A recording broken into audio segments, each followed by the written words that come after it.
Alright, so you got yourself a truck and you're pretty happy with the sync system, but that 8-inch screen isn't cutting it anymore, and probably you are thinking to get a bigger one, upgrading to a bigger screen, and maybe, just maybe, the one that I have right here right now is the one that you are looking for. So let me show it to you. Right, it's quite heavy, and here it is.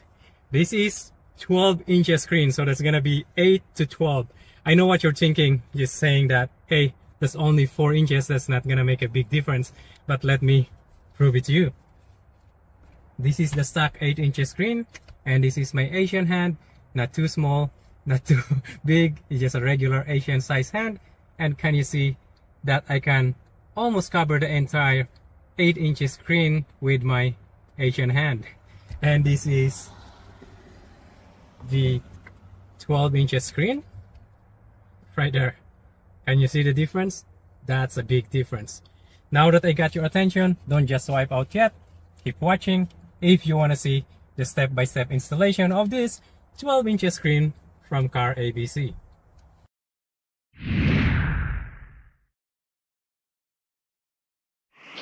Hey there YouTube, it's Marvin here. Welcome to my channel. Again, as I said, I'm going to be installing the 12 inches screen upgrade to my 2020 F-150. And as usual, I would like to start with a quick unboxing so that I can show you guys what's inside the box. Also, I can show you the packaging of how the CarABC ships the unit to me, how's the protection. So without further ado, let's get started. By the way, I want to say thanks to CarABC for sending this over in exchange for this installation video. I believe this product was just released recently, so there aren't many installation videos out there yet, but I'm pretty sure I'm not the first one to try it. So this is how the CarABC shipped the unit to me. It comes with double box, and the outer box is fully sealed with a tape to protect it from water or rain during shipping. When you open it, the first thing you'll see is the installation guide. It's just a printed one, but it's in color, so it's very easy to see and to read. And under that, of course, is the beautiful and massive 12-inch screen upgrade, which is already mounted into the faceplate, so that's gonna save your time during installation. And I've got the measuring tape here just to show you the actual dimension of the screen. And there you go, that is a 12 inches display measured diagonally and about 10.5 inches wide and roughly 7 inches tall. Let me just put the protective film back on first to make sure that I won't scratch it.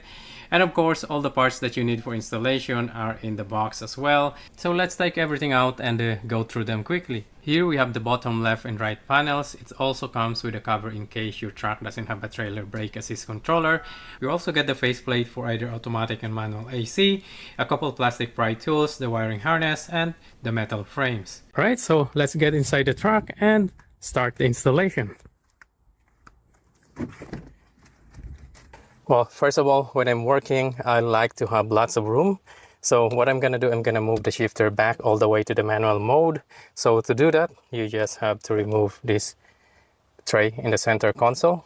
So safety first, before anything else, make sure to secure your vehicle, block the tires on both the front and the rear. Some people use just the parking brake, but I personally prefer the tire block. It's much safer and helps prevent any chance of the truck rolling. And under the tray, you can see this black cover here. There's a release tab in the center. Once that's out, you can try to push the center tab out and it should pop out right there. So there you can see the white plastic. This is the shifter lock release.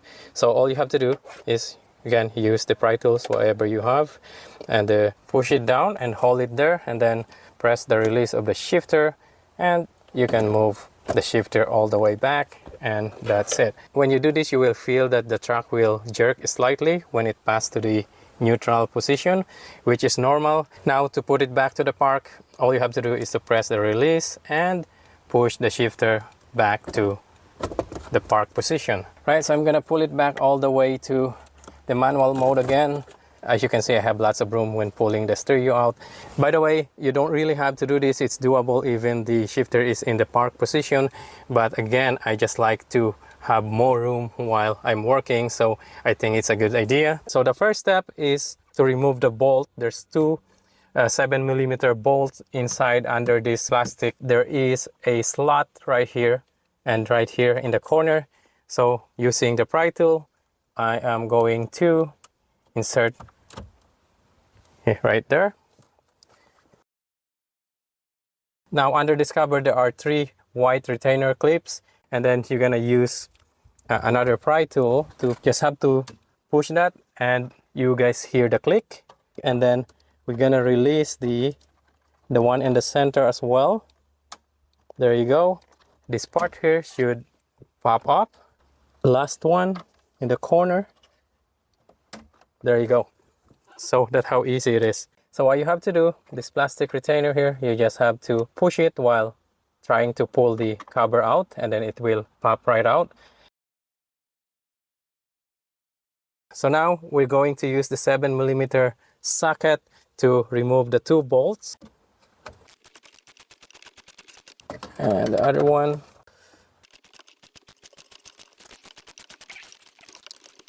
All right.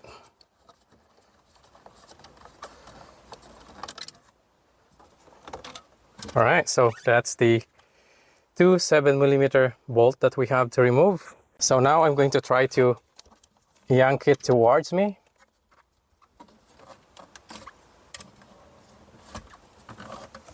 And it should be easy. You can use gloves if you want to. There you go. And then the bottom part, we're gonna do the left side first. And then I'm gonna move to the right side.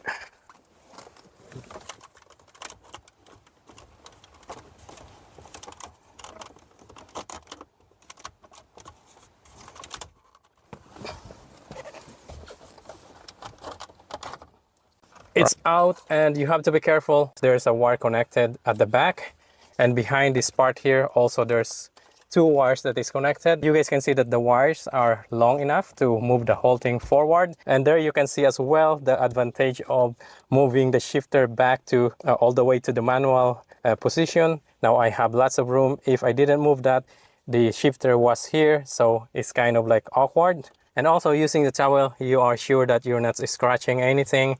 You can just like, move it around without worrying to scratch, the paint of the center console. The next thing we have to do is to disconnect all the wire on the top. As you can see, this is color coded, so you're not gonna make a mistake. Green, black, and gray to gray. Quick tip, if you're not comfortable and you wanna make sure, it's always a good idea to take a photo of what you're doing, especially all the connections, so that later on you can go back and check that if you connect all the wirings correctly. But in this case, all the connectors only goes to their specific socket, and plus this is color coded, so you're not gonna make a mistake. So now let me show you how to remove the connectors properly. Don't just press it on the side. There's no tabs there. The tab is right here. This is the one inside, so that's the one you have to squeeze and pull the connector out. So I'm going to use the small flat screwdriver and then insert in here. Just hard to do it with one hand, of course, but it should be able to do so. Here's the clear view of the locking tab. You can see that there's 2 notches on both sides. That's the one holding the connector. So you just have to squeeze that and pull it out. Right, so let me remove the other 2 connectors for the black and the gray. There you go, that's so easy. And now all the upper cables are removed. Again, this is color coded, so you're not gonna make a mistake. So let's proceed to removing the bottom one. There's 2 connectors right there. Right, so let's start with the one on the right. Just, there you go, that's so easy. All right, so and let's do the one on the left. So push this and insert the screwdriver, and there you go. Next thing you have to do is to remove the factory LCD. There are 3 screws on both sides. I already removed 4 of them. And the LCD is free. And I'm gonna say it again, it's always a good idea to take a picture before removing all the connectors so that you have like reference, later on. So now let's remove all the connectors. So to release this gray lock on the big connector, you just have to push the center down, and then slide it and it will pull the connector itself like that. So now it's removed. Alright, let's pull the OEM control boards out of the factory faceplate and move them over to the CarABC unit. Since my truck has automatic climate control, I'll be using this one, and it looks like it fits perfectly. So before I start removing the board, I added another layer of duct tape to the metal frame and covered most of the sharp edges for safety. The edges are quite sharp, so be careful when handling the metal frame. Okay, so the tools that we need are a T9 Torx, a star screwdriver, and a Phillips screwdriver as well. We'll need to remove 9 screws that holding the plastic cover.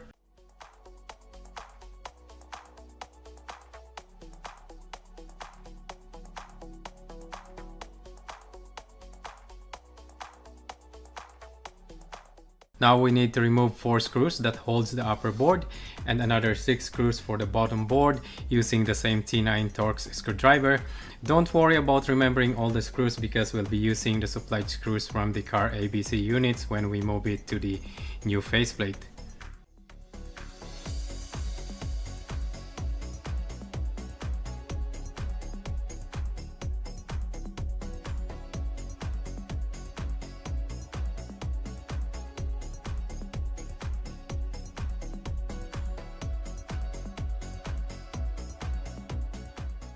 When you look at the instruction from CarABC, it says that you need to remove the ribbon cable, but you actually don't have to. You can carefully remove the boards. As long as the rubber keypads aren't disturbed, you don't need to touch them as well. They will stay attached to the boards. You can then remove all the knobs. I like to lay them down in order so it's easier to distinguish them when installing them on the new CarABC faceplate. The climate control keypad is one assembly, so you can simply move the whole thing into the new faceplate. Also, don't forget to move the LED ring around the knobs for all 4 knobs as well.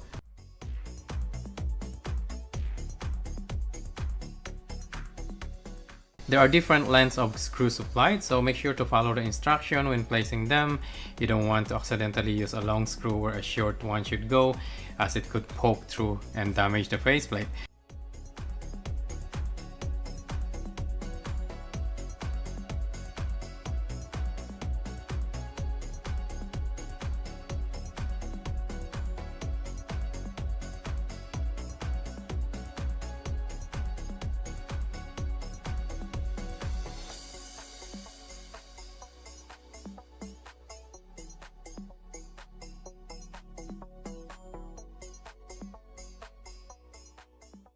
You can place a piece of foam under the faceplate to elevate it. This will allow you to install the knobs easily and reinstall the control boards without disturbing the ribbon cables. Make sure the rubber keypads are aligned with the knobs when placing the board. Also note that the tuner knobs does not have a center button function, so don't get confused later on if you try pressing it after the installation. Again, make sure to follow the installation instruction and use the correct screws to avoid damaging the faceplate. Now that both control boards are installed, let's go ahead and check that all the button works. If you notice that the station memory numbers are no longer there, they have been moved to the touchscreen. Again, the center of the tuner knob does not have a button, only the volume knob has the mute function in the center. Here you can see some of the chips on the ribbon cable are exposed. They're only covered with a clear tape, which I'm not very comfortable with since they could easily get damaged if you accidentally hit them.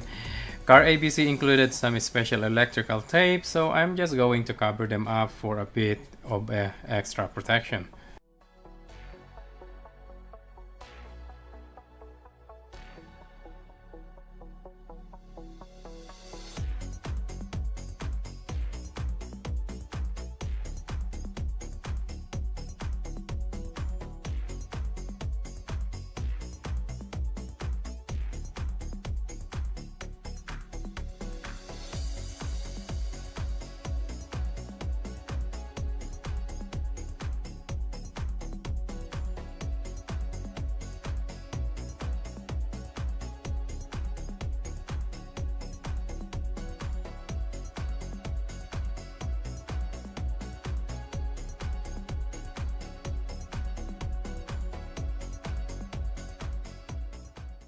Alright, so everything looks good. Here's another comparison between the 8 inches and the 12 inches screen, and as you can see, it's a huge difference. Next, we're going to move the Sync 3 module onto the CarABC metal bracket using the factory screws. After that, we'll head back to the truck, remove the side trim, and test everything to make sure it works before installing everything completely.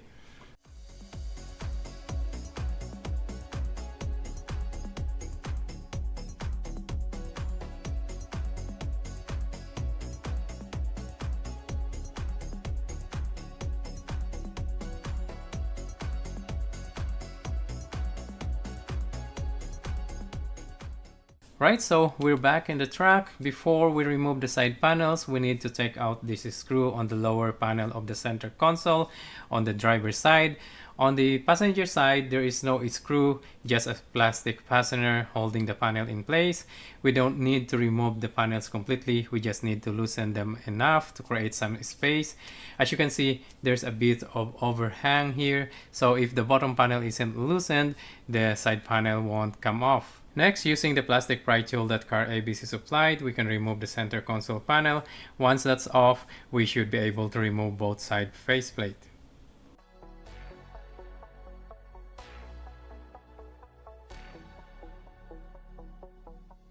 Here you can see I'm wearing gloves to avoid cutting my hands while removing the center console panel. When taking the panel off, there's a chance some of the plastic fastener might come loose and drop inside, but don't worry, CarABC includes 10 extra fasteners, so you are covered. Alright, so there you go. And you can see the cable right here.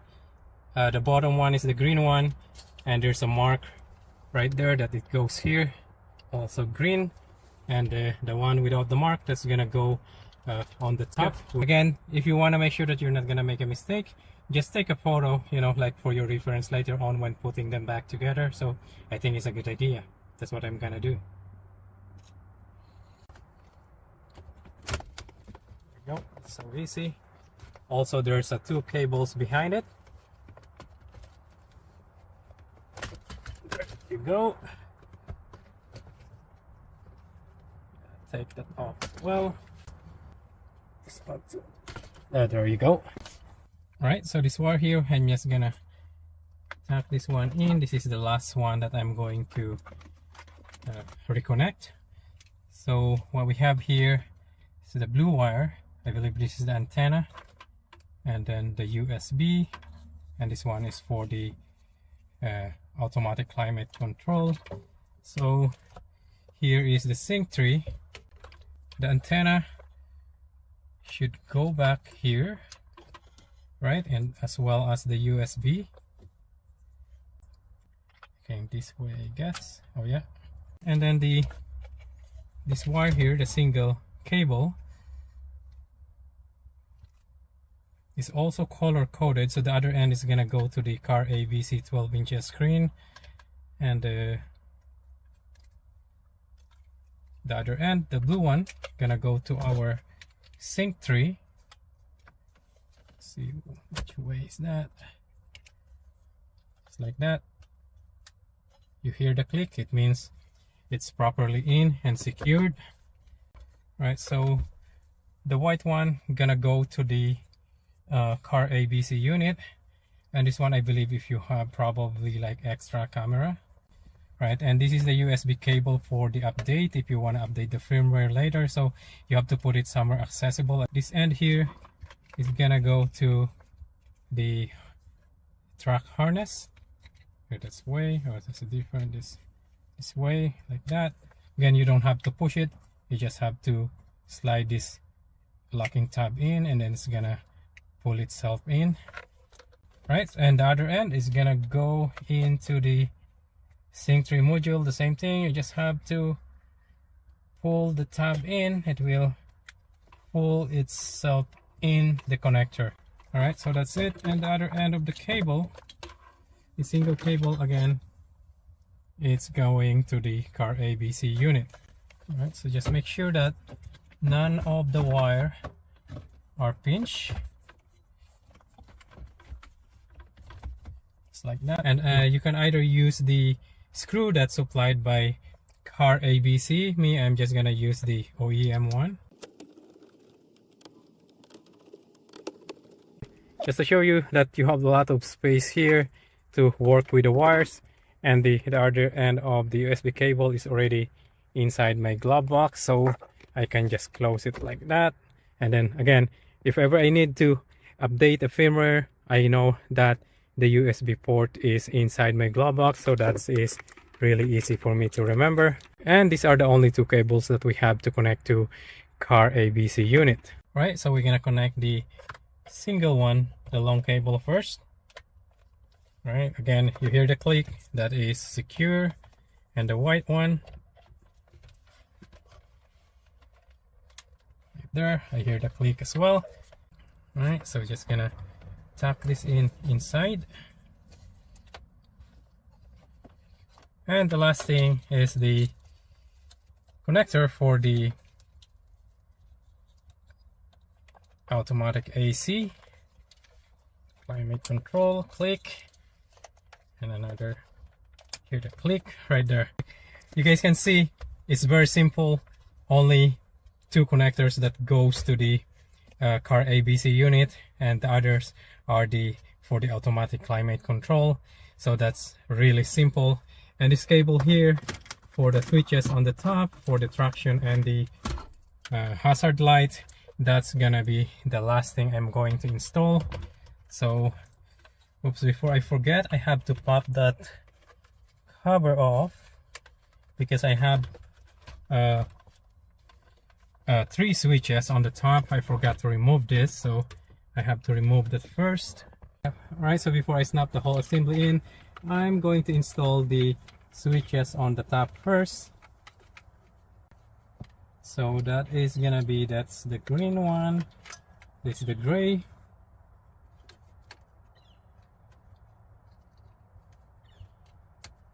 and as you can see, connecting the wire first is a lot easier, and then you can just snap the switch back in.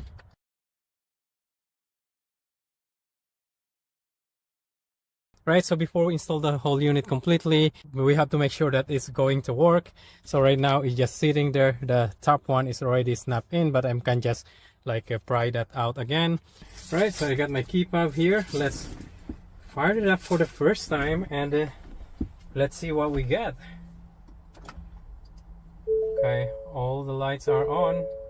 If you're wondering about the bootloader, my truck is not a Shelby. I just ran that bootloader using ForceScan, and you can ignore the voice coming from my dashcam. Okay, my volume control is working, but as you can see, it's still showing the 8-inch screen. So I'm gonna put this back to the right. So right now it's showing 8-inch screen instead of 12.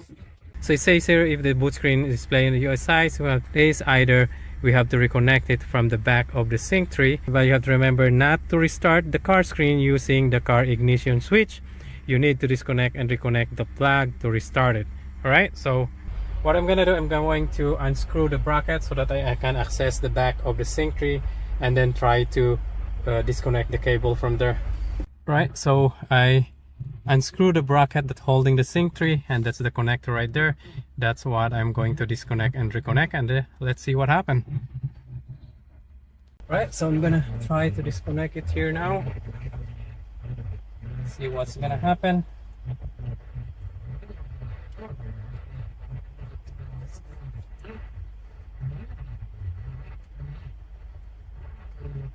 Not sure if how many times we have to disconnect this. Okay, we're gonna give it 10 seconds. 1, 2, 3, and 4, and 5, and 6, and 7, and 8, and 9, and 10, and then we connect it again. See what's gonna happen.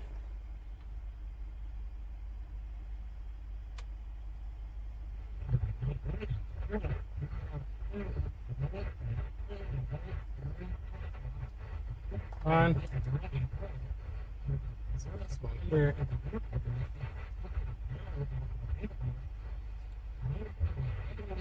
Give us a full screen. Oh, now there you go, it's a full screen. So the other end of the cable is not working, so it says like 1 or 2. That's not gonna work. You really have to disconnect it from the back of the sync 3 module, so that the sync 3 module will reset, and I guess it will relearn, you know, like how big is the screen now that is connected to the sync 3 module. And there you go, you only have to disconnect it once and it will give you the full screen right away. All right, so I'm kind of excited now. So phone, there you go, climate. Look at how beautiful is that. It's a lot crispier than the 8-inch screen. Where is that 8-inch screen that I have? That's the 8-inch screen. There you go. This is a lot crispier and brighter. I love it.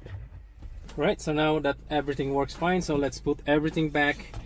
Before mounting the unit, you have to install this one first. This is the bottom trim that goes right here, otherwise this part here will cover the screw. But I just want to show you something here. In the original faceplate or panel, whatever you call it, this piece here is sitting to this like a slot right there. It's holding it like that, so you're supposed to install this one first before this. But again, with this new setup, you cannot do that because this one will cover the 2 holes for the screws. So I was wondering how I'm going to install it, because again, this has to be installed first before this. But when I check the panel from CarABC, as you can see, they eliminate this part here, which this bottom plastic panel is supposed to sit there. So now you can install this first and then you can install this after. So that's impressed me. The engineering of this CarABC is really precise. As you can see that you cannot tell which one is the original. The paint is exactly the same. There is no color difference. Even the back, probably, yeah, this one is gray, that is black, but all the tabs there are molded, not just welded. So like just like exactly like the original, right? So yeah, so let's go ahead and install this piece here.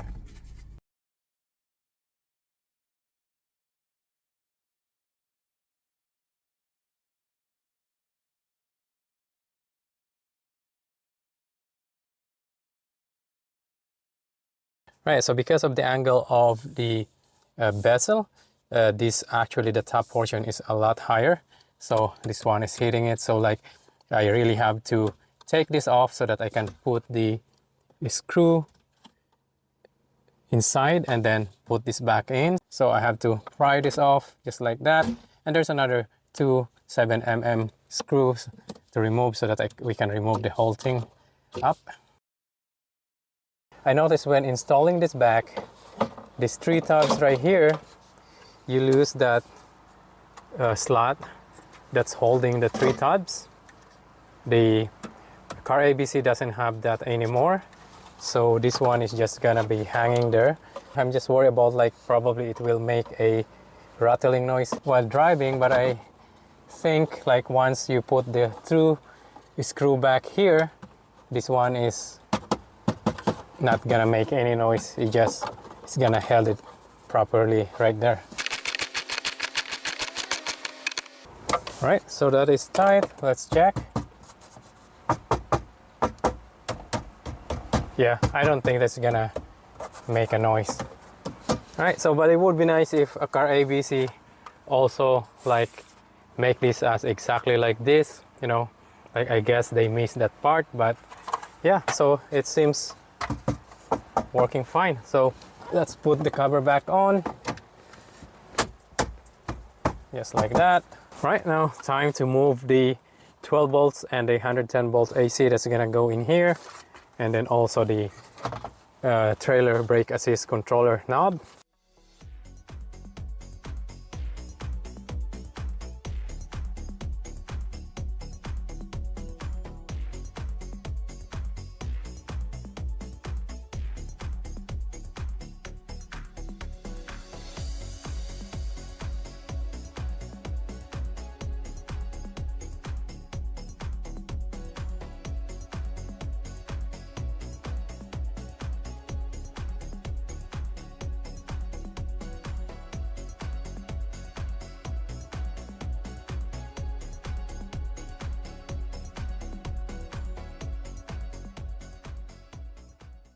as you guys can see that I lost the plastic fastener, so somewhere there, but you don't have to worry about it because CarABC, you know, like include like 2, 4, 6, 8 extra, actually 10, you know, like fastener that you can use. So I know it's there, it's not going anywhere, but I don't have to look for that anymore. So I'm gonna use this one here. It's different color, but they're just the same. Actually the faceplate for the stereo, they're using the orange one. So okay, just like that.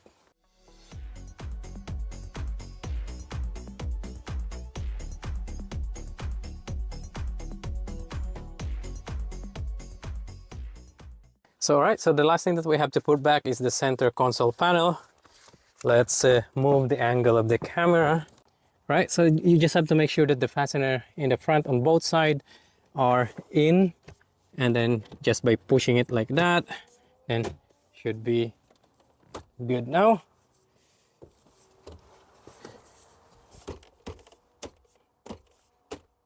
Right, center there. All right, so I guess that's it. And then put this back in. And you can see it's really transformed the look of the LCD screen. So let's go ahead and try out the new user interface. All right, so let's fire it up. You can see that's the Shelby bootloader. This is not a Shelby, this is just F-150.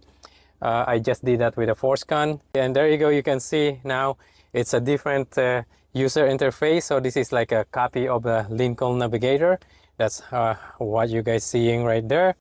So audio, climate, and navigation right here, apps and settings. So the touchscreen is pretty responsive, and see all the controls are working.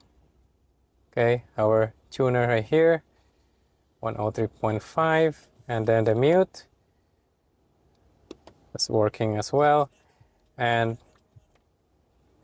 everything are working. Again, we don't have the memory function here anymore, like 1, 2, 3, 4, 5, 6, that goes to the, okay, close, that instead it goes right here. You can see 103.5, 94.5, and all the function at the bottom, of course, I have that as well. And the auto climate control and the temperature controls. Look at the display. That is a huge display. It's very easy to see. The dual, if you want to get a dual, but I always want it like one control on the driver's side. I can adjust like passenger side and the driver's side temperature, right? So again, everything works. Let's go to home. And here you can see as well that we got a seat control, the cool and the heated seat. I can go here, both on passenger and driver side. Can turn that off as well. I like that it's also showing the display there, and I can go here as well if you want to. And the best part is the heated steering wheel is just right here, because it's a 12-inch screen. I have room for my finger to turn it on and off. Before they are very small. And let's go to the climate control right there, and even it shows the Wi-Fi here right there. So the Wi-Fi available is searching, but I'm not gonna go through that. So we'll just go back to, let's say, app right there in the settings, and let's go to the navigation. It is already showing there, but let's go to the full screen. Man, look at that, how big is that? 12 inches GPS. You can see like the whole map right there. And if you still get lost, I don't know, I think you have an issue, right? So like, I don't know why you cannot still see where you're going right there. Okay, let's go home, and the application, we've been there already. Connect the device, Sirius like there, and let's see the Bluetooth. And this is cool as well. Instead of like list, like in the previews of the OEM stack of the F-150, now it's right there. It's like an icon that's gonna be easy to select as well. So we got the sound, radio, mobile app, general. What is in general? Let's see. what we got here. So you get the language, the temperature units, measurement units, and the touch screen. You know what? I like to turn this on. And what else do we got? Voice control. It's right there as well. And what else we miss here? Let's go to vehicle. Also the camera settings. What do we got here? Rear view camera delay. Oh, I don't have this before, so rear view camera delay, I think I know what it is.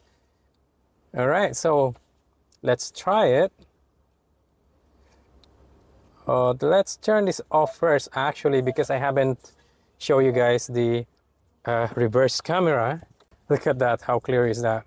It doesn't give you the full 12 inches view, but this is about, like, I would say like 10 inches. So it's a lot bigger than the stock. Right, so let's turn that rear view camera delay. I think I know exactly what it is. All right, that is on. Let's go back home, and then let's go reverse. All right, and then I'm gonna go drive. There you go. I know what it is. Oh man, this is a bonus. I didn't expect this one because like last time when I dropped my truck for a transmission service, they give me a Ford Focus that is what I believe that was 2026, and I noticed these features like, you know, the rear view camera delay, that when even though you switch to the drive, it's still showing you the rear view camera. So like it's very useful, like when you are leaving, you know, the parking lot, like when you start moving forward, you can still see what's behind you. I'm really happy with this, that it has that. So aside from upgrading from 8 inches to 12.1 inches screen, now there's a bonus as well, that rear view camera delay. Again, that's very useful. I'm very happy with it. All right, so that's the complete installation of the 12 inches upgrade from CarABC. Again, I'm really happy of the outcome of the installation. Everything goes smooth and very easy to install. Only 2 harnesses that you have to connect. And all the parts and pieces are precise and it fits perfectly. You got like the 12 inches screen, crispier and brighter picture, also newer UI interface. And also regarding the concern that I brought up earlier about the top panel here that doesn't have that notch anymore for the fasteners. So I already went to Tim Hortons to get some refreshment, and there's no vibration or rattling from here, so that is good. And if you ask me whether this upgrade is worth it or not, my answer is 100% yes. But there are a couple things I would bring up to CarABC. First, I'm not sure why this button assembly from the OEM wasn't used, since the original control board is still being used anyway. Also, the center button is labeled play, pause, but again, because the original board is used, it's actually work as the media source, select button as the original. The second thing is that there's no window for the airbag warning lights indicator. Since the original board is still in use, the LED is just behind that black plastic. The airbag indicator is a pretty important safety feature, so it would be nice to have a visible window for it. So CarABC, if you watch this video, this could definitely be improved, maybe offering an update version of the black panel piece. So if you are interested, I will leave the link in the description below, and I might have a coupon code for you as well to get some discount. And if you have any question regarding the installation, leave it in the comment section below as well. And if you found this video helpful, please don't forget to give it a thumbs up and maybe consider subscribing. Thank you guys for watching. I will see you in the next one. Bye bye.